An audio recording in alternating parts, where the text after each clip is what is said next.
Hello বন্ধুরা, কেমন আছো? আমি তো ভীষণ ভালো আছি, তাই তোমাদের সাথে বিয়ে বাড়ির ভিডিওটা শেয়ার করছি। তাই একদম ঢুকে পড়লাম বিয়ে বাড়িতে। দেখতেই পাচ্ছ, ঢুকেই একদম সোজা চলে গেছি বউয়ের কাছে, বউকে গিফটটা দিয়ে আসি আর বউর সাথে দু একটা ছবি তুলে আসি। তা যখন আমি উপরে উঠছিলাম তখন আমার শাড়িটা আটকে যাচ্ছিলো, জানো তো। তারপরে বউর সামনে গিয়ে একটু বসলাম, বসে ফটো টটো তুললাম, দু একটা ভিডিও টিডিও করলাম। কেননা আমি বিয়ে বাড়িতে গিয়েছি, গিয়ে না দেখছি বান্ধবীকে, না দেখছি বান্ধবীর মেয়েকে, কাউকেই পাচ্ছি না। তা গিয়ে প্রথমে একটু কফি নিলাম, কফি খেয়ে নিলাম। জানো তো আমি চা কফি এগুলো ভালো খাই না, তবু মেয়ে বলছে খাও তুমি, তোমাকে একটা ভিডিও করে দিই। তা আমি বললাম যে দোকান মানে দোকানটা যে দিয়েছে, বললাম আমাকে একটুখানি কফি দেবে। তারপরে মেয়ে চলে গেল ফুচকা খেতে।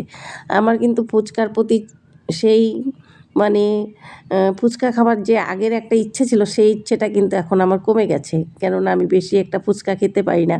তা মেয়ে যখন খাবে, তা আমি ওর ভিডিও করছিলাম, ও দাঁড়িয়ে আছে। আর বিয়ে বাড়িতে তো আজকাল ফুচকা, তোমার হচ্ছে ঘুগনি, তারপরে চপ টপ এসব থাকেই।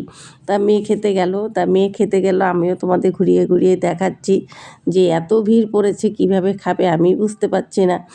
ও তো খেলো খেলো, সাথে আমাকেও বলল খেতে। তা আমিও খেয়েছি, কিন্তু আমি কিন্তু ফুচকা অত খুব একটা ভালো খাই না। আগে যাও খেতাম, এখন একদমই খাই না। মতো বয়সে আমরা অনেক ফুচকা খেয়েছি, কিন্তু এখন আর খেতে ইচ্ছে করে না। তবু মেয়ের যখন বলল, মেয়ের কথা শুনে কিন্তু 4টা ফুচকা খেয়েছিলাম। তা প্রথমে একজন আমাকে একটা ফুচকা দিয়েছিল। আমি আবার ফুচকা খেলে জল খাই না, জানো তো, ফুচকা যে জলটা হয় সেটা খাই না। তারপরে হচ্ছে আমি একটা খেলাম, খেয়ে ওখানে দাঁড়িয়ে আছি। তারপরে আমি ফুচকা দাদাকে বলেছি একবারে আমাকে 4টা ফুচকা দিয়ে দাও, শুকনা ফুচকা, আমি জল দিয়ে ফুচকা খেতে পারি না। তা 4টা খেতেই কিন্তু আমার অনেকটাই কষ্ট হয়ে গিয়েছিল। মেয়ে বলছিল যে তোমাকে ভিডিও করে দেবো, তার জন্য আমার ফুচকা খাওয়া, কিন্তু আমি এই দুটো একটা কমপ্লিট করতেই পারিনি। তারপরে ফুচকা খেয়ে চলে গেলাম, সব বাচ্চারা আনন্দ করছে সেখানে, দেখতে খুব ভালো লাগছে। দেখো বাচ্চারা কি সুন্দর আনন্দ করছে। আর ওইটুকু দেখলাম ঘুরে ঘুরে। তা বান্ধবীকে কিন্তু পাচ্ছি না। তারপরে আমার ছেলে কফি খাচ্ছে, তা আমার ছেলে একদমই ক্যামেরার সামনে আসতে চায় না। আমি কিন্তু ওর পিছনে পিছনে গিয়েছি যে আবার দেখিয়ে দেব। ও একদমই ক্যামেরার সামনে আসে না, ও ভীষণ লাজুক কিন্তু। তারপরে পেয়ে গেলাম আমার ভাইস্তাকে, যার বিয়েতে আমরা গিয়েছি। তা ওকে নিয়ে আমি ঢুকে পড়লাম একদম বিয়ে বাড়িতে একদম। ওকে পেয়েছি, তা ওর সাথে আমি একটা ভিডিও করে নিলাম। তারপর বললো চলো পিসি, যে আমরা সবাই একখানে গিয়ে একটু দাঁড়াই। তা আমি বললাম চলো। তারপরে আগে তো দেখেইছো বউর পাশে এসেছে, এখন বউকে সামনে রেখে দুজনকে মিলিয়ে দিচ্ছি। দেখো কি সুন্দর লাগছে যে দুজনের মাঝখানে আমি দাঁড়িয়েছি, তিনজনকেই সুন্দর লাগছে।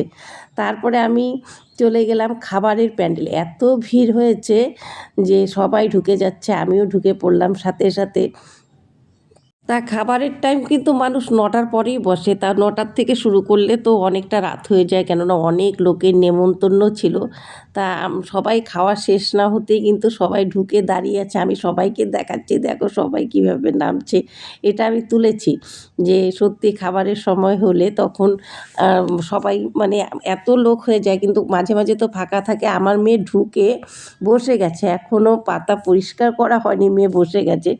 আর আজকাল তো তোমরা জানোই, মেয়ে যে বসবে সাথে 3টা চেয়ার আটকে রাখবে, বলবে আমাদের লোক আছে, এরকমই হয়। তা খুব আনন্দ হয়েছে কিন্তু সেখানে গিয়ে। দেখো সবাই ঢুকেই পড়েছে, মানুষ খাচ্ছে, সবাই ঢুকে পড়েছে। তাই এরকমই হয়, প্রত্যেকটা বিয়েবাড়িতেই এরকম হয়। কেননা তখন রাত 10:30টার মতো বেজে গিয়েছিল।